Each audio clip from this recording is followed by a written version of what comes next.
Hi! Welcome back again to Brayla's channel. Nagbabalik po tayong muli para sa pahabol na payout updates ng ating social pension hindi lamang sa mga qualified senior citizens, maging ang mga PWDs ng ilang lugar para sa local at national social pension sa huling linggo ng July ng taong ito. Kung saan at kailan ayan po ang ating ibabahagi ngayon. But before po tayo mag-start sa ating topic, kung bago ka pa lang sa aking channel, please do kindly subscribe, like, and share na din sa ating mga kaibigan, kaanak o kapwa po natin pensioners at please do share na din sa ating mga social media accounts para mas marami pa ang makaalam. With no further ado, let's begin na po sa ating topic.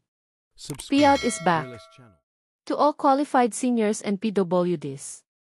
Local at national social pension as per schedule from July 29 hanggang August 4 of year 2025.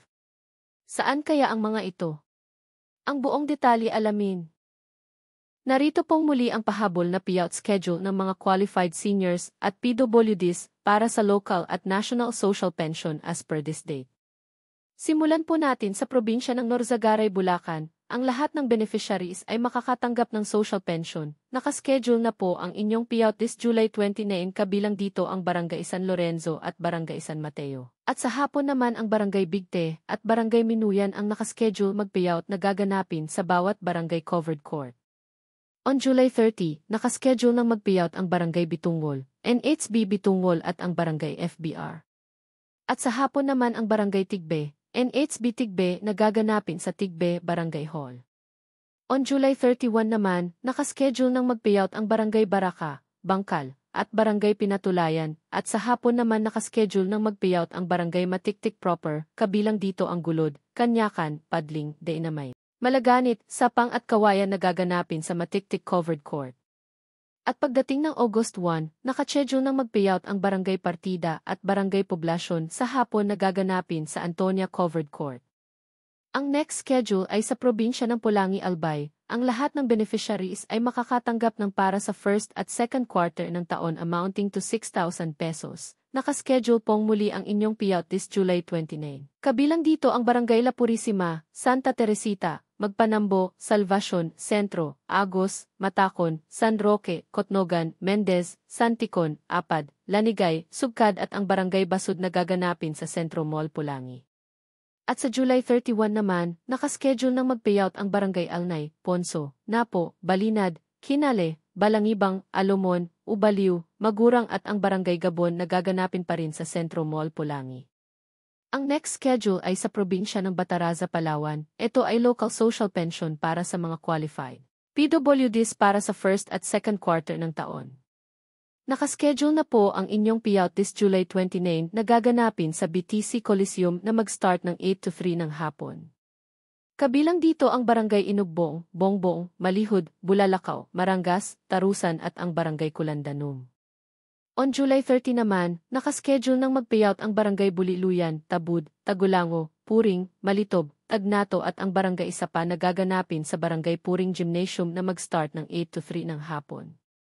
On July 31, nakaschedule ng mag-payout ang Barangay Isarong, Igang-Igang, Okayan, Sandoval, Sumbiling, Taratak, Iwahig at ang Barangay Rio Tuba na gaganapin sa Barangay Rio Osman Gymnasium na mag-start ng 8 to 3 ng hapon. At sa panghuli August 1, ay nakaschedule na ang no-show o yung unpaid payout sa lahat ng hindi nakakuha during the regular payout.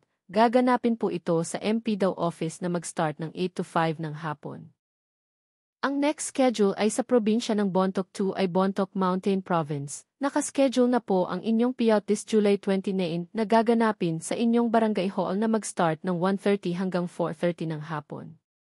Ang next payout ay sa probinsya ng Barangay 28 Poblacion, Davao City. Nakaschedule na ang inyong payout this July 30 na gaganapin sa Barangay 22 C-Gym na mag-start ng 1:00 hanggang 3:00 ng hapon.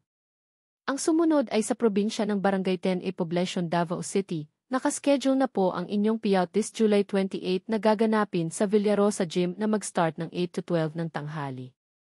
Ang next payout ay sa probinsya ng Santa Maria District, Zamboanga City. Nakaschedule na po ang inyong third quarter payout ngayong August 4 na gaganapin sa Elderly Center San Roque, Barangay Hall na mag-start ng 8 ng umaga. Subalit bago po ito ganapin ay magkakaroon na muna ng validation schedule sa inyong lugar para Sa mga beneficiaries, nakaschedule po ito ngayong July 31 na gaganapin din sa Elderly Center na mag-start ng 8 ng umaga. Ang sumunod ay sa probinsya ng Barangay Katalunan, Pequeno, Davao City. Nakaschedule na po ang inyong payout this July 29 na gaganapin sa Mapalad Gym. Ang next schedule ay sa probinsya ng Barangay Alfonso Angliong to Senior, Davao City. Nakaschedule na po ang inyong payout this July 31 na gaganapin sa inyong barangay hall na mag-start ng alas 9 hanggang alas 12 ng tanghali. At ang panghuli ay sa probinsya ng Barangay Pinto Alfonso, Lista, Ifugao. Nakaschedule na po ang inyong third quarter payout this July 30 na gaganapin sa inyong barangay hall. Para sa mga may katanungan o hinaing sa kanilang social pension o sa status ng kanilang application, ay maaari po tayong makipag-ugnayan sa ating mga barangay o sa mismong OSCA office para sa agarang kasagutan. Paalaala lamang na ang lahat po ng ating payout ay para lang muna sa mga indigent senior citizens na kabilang po sa listahan ng DSWD, hindi pa po ito ang universal pension na nakapending pa rin po sa Senado. Asahan niyo pong ibabahagi po natin ang anumang updates tungkol dito. That's it. Sa ngayon ay ito pa lamang ang mga bagong naglabas ng kanilang payout schedule as of this date para sa iba't ibang lugar. Sa mga naghihintay pa rin at wala pa ring payout schedule ay manatili lamang po kayong nakatutok sa aking channel para sa mga upcoming payout updates. Ang lahat po ng ating binabahagi ay base sa announcement ng bawat municipalities, kaya't makakaasa po kayo na ang lahat ng ito ay pawang mga lehitimo. Maraming salamat and God bless po sa lahat.